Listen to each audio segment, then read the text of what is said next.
Hello friends, myself Janvi from BSc final year and today we are going to discuss about the topic fructose. तो सबसे पहले हमें पता होना चाहिए कि हम इसे रिप्रेजेंट कैसे करते हैं। फ्रक्टोज है क्या?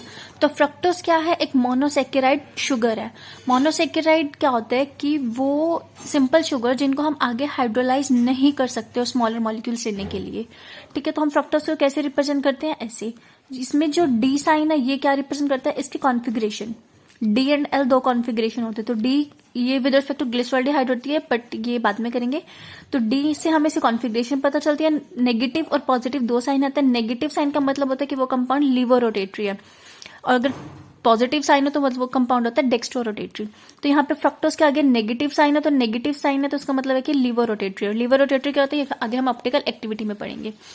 तो जो फ्रक्टोज हम पढ़ रहे थे मोनोसेकेराइड के अंडर आता है कीटोज क्लास में। कीटोज का मतलब इसके अंदर दो क्लासेस होते हैं, एल्डोसिस एंड कीटोसिस। एल्डोसिस होगा तो हमारे पास वहां पे एल्डिहाइड ग्रुप होगा लाइक CHO वाला। अब ये कीटोज क्लास है तो कौन सा ग्रुप होगा? C double bond, that is ketone group. तो फ्रक्टोज के अदर नेम कौन कौन से होते हैं? तो फ्रूट शुगर। फ्रूट शुगर क्यों होता है? क्योंकि ये मेनली फ्रूट्स में मिलता है हमें अलॉन्ग विद ग्लूकोज। तो फ्रूट्स में मिलने की वजह से हम इसको क्या बोलेंगे? Fruit sugar. And the other one name is लिवुलोज।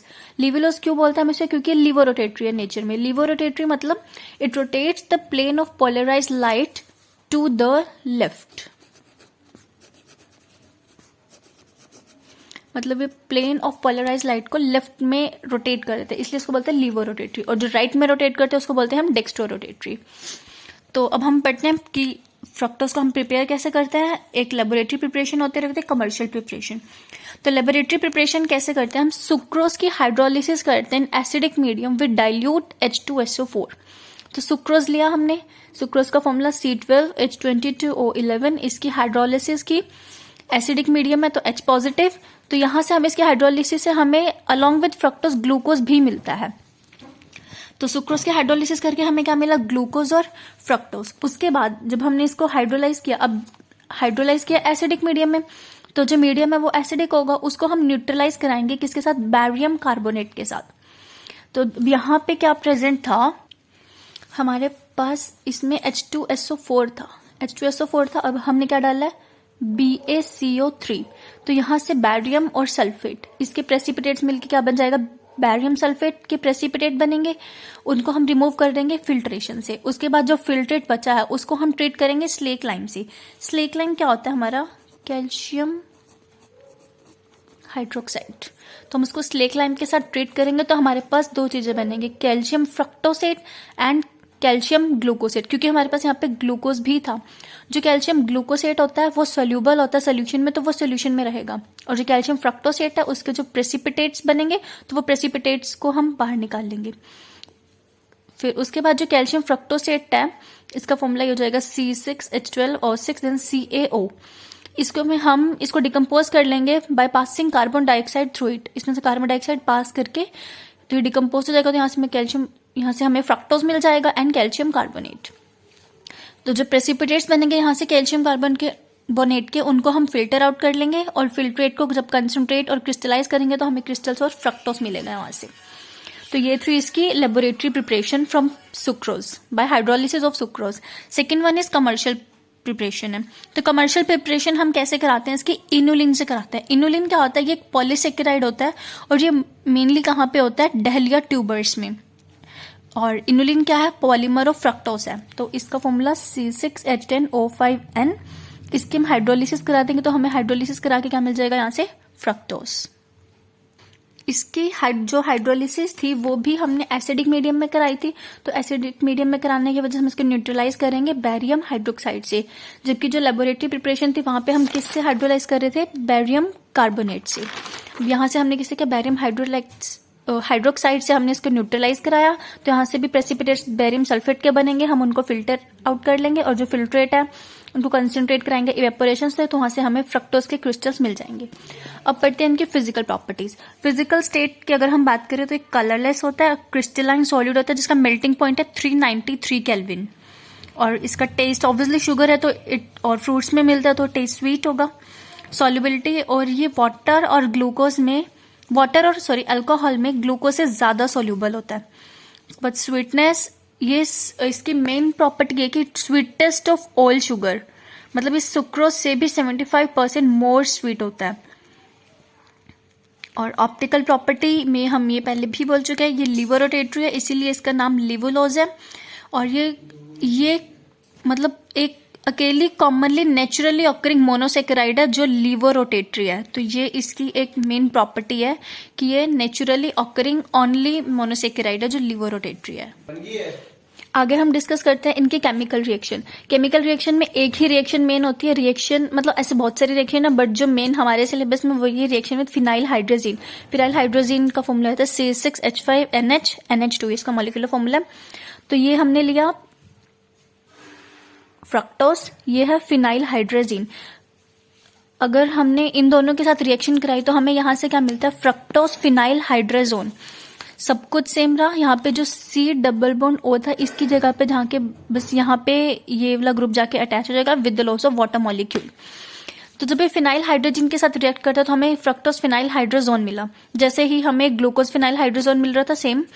और यहाँ पे क्या है कि इक्विमोलर क्वांटिटीज में लिया अगर हमने इन दोनों को, बट अगर हम यहाँ पे इसके अमाउंट जो है फिनाइल हाइड्रोजीन के अमाउंट बढ़ा देते हैं तो हमारे पास ओसोजोन फॉर्मेशन होती है।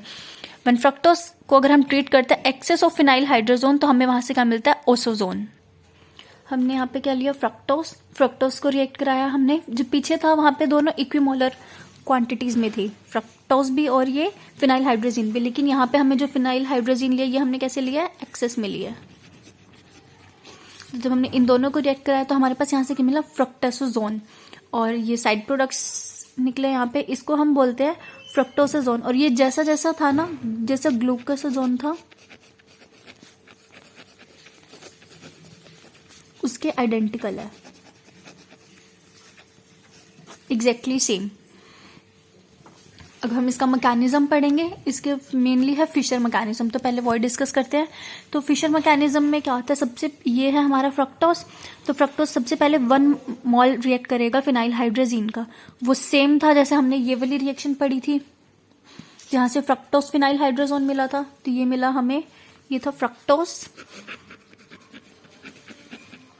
इसमें जब 1 मोल फिनाइल हाइड्रोजन रिएक्ट किया तो क्या मिला, फ्रक्टोज फिनाइल हाइड्रोजीन।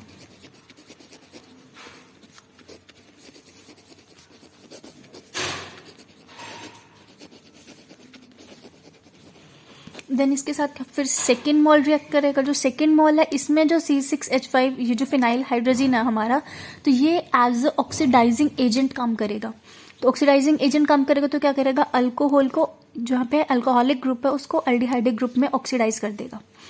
तो ये मिला। देन थर्ड मोल फिनाइल हाइड्रोजीन का रिएक्ट करेगा तो हमें यहाँ से फ्रक्टोसोजोन मिल जाएगा। ठीक है। अब इस जो ये फिशर मैकेनिज्म है इसकी एक लिमिटेशन थी। हमने देखा कि सेकेंड स्टेप में जो फिनाइल हाइड्रोजीन है वो एज ऑक्सीडाइजिंग एजेंट काम कर रहा है, कि वो अल्कोहलिक ग्रुप को एल्डिहाइडिक ग्रुप में ऑक्सीडाइज कर रहा है। बट इन एक्चुअल जो फिनाइल हाइड्रोजीन होता है वो एक रिड्यूसिंग एजेंट होता है। तो फिर ये ऑक्सीडाइजेशन कैसे कैरी कर सकता है, तो यही इस मैकेनिज्म की लिमिटेशन थी। तो अभी तक हमने इसकी प्रॉपर्टीज पढ़ी, केमिकल पढ़ी, फिजिकल पढ़ी। अब पढ़ेंगे हम स्ट्रक्चर क्या हो सकता है डी फ्रक्टोज का। तो मॉलिक्यूलर फॉर्मूला तो ये तो हमें पता है, C6H12O6 होता है इसका। अब हम पढ़ेंगे कि इसका स्ट्रक्चर में सबसे पहले presence of ketonic group. Ketonic group में क्या, अगर हमने ये कंफर्म किया कि फ्रक्टोज को अगर हम हाइड्रोजन साइनाइड के साथ रिएक्ट करते हैं तो हमें मिलता है साइनोहाइड्रीन। मतलब फ्रक्टोज हाइड्रोजन साइनाइड के साथ रिएक्ट करके क्या देता है, साइनोहाइड्रीन। और अगर इसको हम NH2OH मतलब हाइड्रोक्सिल अमीन इनके साथ रिएक्ट करते हैं तो हमें मिलते हैं ऑक्साइम्स। सिमिलरली फ्रक्टोज को अगर हम फिनाइल हाइड्रोजीन, अब ये भी जस्ट पढ़ा हमने, अगर हम इक्विमोलर क्वांटिटीज में फ्रक्टोज और फिनाइल हाइड्रोजीन को ट्रीट करा रहे तो हमें मिलता है फिनाइल हाइड्रोजोन। तो जो ये सभी रिएक्शन होती है यहां से हमें क्या पता चलता है कि फ्रक्टोज के अंदर क्या है, एक कार्बोनिल ग्रुप है। कार्बोनिल लाइक ऐसे। अब हमें ये तो पता चल गया कि फ्रक्टोज के पास कार्बोनिल ग्रुप है, बट कार्बोनिल ग्रुप भी ये एल्डिहाइडिक भी हो सकता है और कीटोनिक भी हो सकता है। तो अब हम ये कंफर्म करेंगे कि जो ये ग्रुप है ये एल्डिहाइडिक है या कीटोनिक है। तो इसके लिए हमने क्या किया, फ्रक्टोज की हमने स्टडी किया कि फ्रक्टोज को जब हम HNO3 के साथ रिएक्ट कराते हैं तो वहां से हमें मिक्सचर ऑफ एसिड मिलता है। कौन कौन से एसिड होते हैं, trihydroxy glutaric acid, tartaric acid, gluconic acid. जिन सभी में जो नंबर ऑफ कार्बन अगर हम देखें वो फ्रक्टोज के कार्बन से कम है। इसमें कितने थे कार्बन, 6। इसमें देखें 3, 4, 5 इसमें हुए, 2 इसमें 4 हो गए, और ऐसे ही 2 कार्बन इसमें हो गए। मतलब नंबर ऑफ कार्बन्स जो हैं इसमें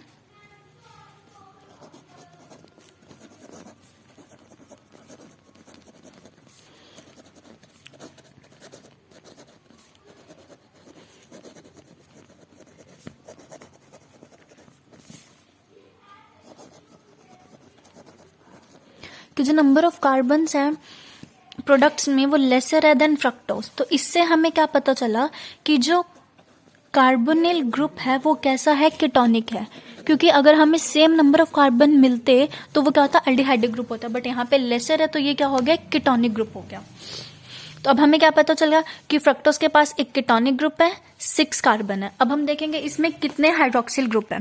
तो अगर हमने फ्रक्टोज को ट्रीट कराया एसिटिक एनहाइड्राइड के साथ तो हमें वहां से एक पेंटा एसीटेट मिलता है।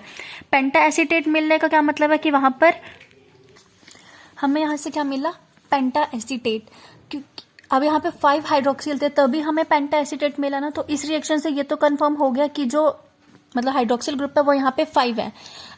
अब अगर हमने देखा कि जो फ्रक्टोस है ये इजीली वाटर लूज नहीं करता, तो इससे क्या पता चला कि जो OH ग्रुप है ना, पांचों के 5 वो अलग अलग कार्बन पे अटैच है। क्योंकि अगर वो एक ही कार्बन पे अटैच होते तो वहां से वाटर वो इजीली लूज कर देता, लेकिन वो अलग अलग कार्बन पे अटैच है, 5 हाइड्रोक्सिल ग्रुप। तो हमें यहाँ से नेक्स्ट है presence of straight chain carbon atom. अब जो इसमें जो कार्बन की चेन है वो ऐसे स्ट्रेट है या फिर जैसे लाइक ऐसे ऐसे ऐसे कुछ साइक्लिक मैनर में, तो अब हम ये कंफर्म करेंगे। तो जब हमने फ्रक्टोज की रिएक्शन कराई HI और रेड फॉस्फोरस के साथ एट 373 केल्विन, मतलब इसको क्या बोलते हैं हम, रिडक्शन। तो हमने फॉस्फोरस की रिडक्शन कराई HI रेड फॉस्फोरस के साथ, तो हमें वहां से क्या मिला, एनहेक्सेन और 2 आयोडोहेक्सेन, मतलब स्ट्रेट चेन। तो इससे हमें क्या पता चला कि जो हमारा पेरेंट कंपाउंड था दैट इज फ्रक्टोज वो भी कैसा है, स्ट्रेट चेन कंपाउंड है। फर्दर अगर हम फ्रक्टोज साइनोहाइड्रिन की हाइड्रोलिसिस कराते हैं तो हमें वहां से मिलता है पॉलीहाइड्रोक्सी एसिड, और उस पॉलीहाइड्रोक्सी एसिड की जब हम रिडक्शन कराते हैं तो हमें वहां से 2 मिथाइल हेक्सेनोइक एसिड मिला। फ्रक्टोज की हमने हाइड्रोजन साइनाइड के साथ रिएक्ट कराई तो क्या मिला, फ्रक्टोज साइनोहाइड्रिन। जब यहाँ पे हमने इसके ऐसे हाइड्रोलिसिस कराई तो मिला पॉलीहाइड्रोक्सी एसिड, फिर इसकी रिडक्शन कराई तो हमें मिला 2 मिथाइल हेक्सेनोइक एसिड। अब जो हमारा जो ये एसिड है ये सेकेंड कार्बन पे है, तो हमें इससे क्या पता चला कि जो कीटो ग्रुप था, जो हम पहले कंफर्म कर चुके हैं कि इसमें कीटोन ग्रुप है, वो कौन से कार्बन पे, सेकेंड कार्बन पे प्रेजेंट है। अब जो जितने भी हमने ये स्ट्रक्चर पढ़े हम इससे इसका स्ट्रक्चर डिराइव करेंगे।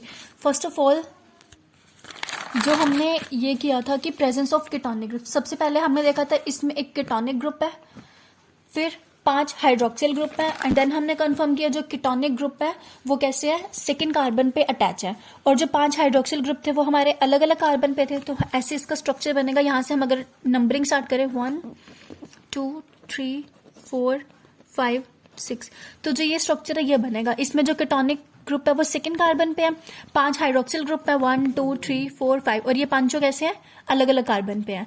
और जो था स्ट्रेट चेन होना चाहिए, और ये हमारा कंपाउंड कैसा है, स्ट्रेट चेन है, जिसमें ये इसका स्ट्रक्चर हो गया, जिसमें क्या है, कार्बन नंबर 3 4 एंड 5, ये तीनों कैसे कायरल कार्बन है। अब जैसे हमने देखा कि जो इसमें है 3 कायरल कार्बन है, तो हम इसमें नंबर ऑफ स्टीरियो आइसोमर्स निकाल सकते हैं। तो क्या होता है, 2⁻n होता है। n क्या होता है यहाँ पे, नंबर ऑफ कायरल कार्बन। तो हमारे पास यहाँ पे नंबर ऑफ कायरल कार्बन कितने हैं, 3, तो 2⁻3 8। तो इसके कितने स्टीरियो आइसोमर्स आ जाएंगे पॉसिबल, फ्रक्टोज के 8 स्टीरियो आइसोमर्स जो है पॉसिबल होते हैं, बट जो ओनली नेचुरली अकरिंग होता है वो सिर्फ फ्रक्टोज होता है। अब हम इसकी कॉन्फ़िगरेशन देखेंगे। हमने ऑक्सीजन फॉर्मेशन पढ़ा, ऑक्सीजन फॉर्मेशन में ये 2 कार्बन इन्वॉल्व हुए। सेम ऐसे जब ग्लूकोज का ऑक्सीजन फॉर्मेशन पड़ता है वहां पे भी यही 2 कार्बन इन्वॉल्व होते हैं। बट अगर हम देखें ग्लूकोज में जो ये वाला था ये वाला भी कायरल होता है, लेकिन इसमें फ्रक्टोज में ये वाला कायरल सेंटर नहीं है, तो जो इसकी कॉन्फ़िगरेशन होगी वो सेम होगी जैसे ग्लूकोज की थी। लेकिन हम फ्रक्टोज की ड्रॉ करें अगर CH2OH, इसमें जो ये सेकेंड कार्बन है ये वाला, ये कीटोनिक होता है, तो यहाँ पे C डबल बॉन्ड O आ जाएगा, इधर तो कुछ भी नहीं आएगा। तो और यहाँ पे C, यहाँ पे आ जाएगा OH H OH,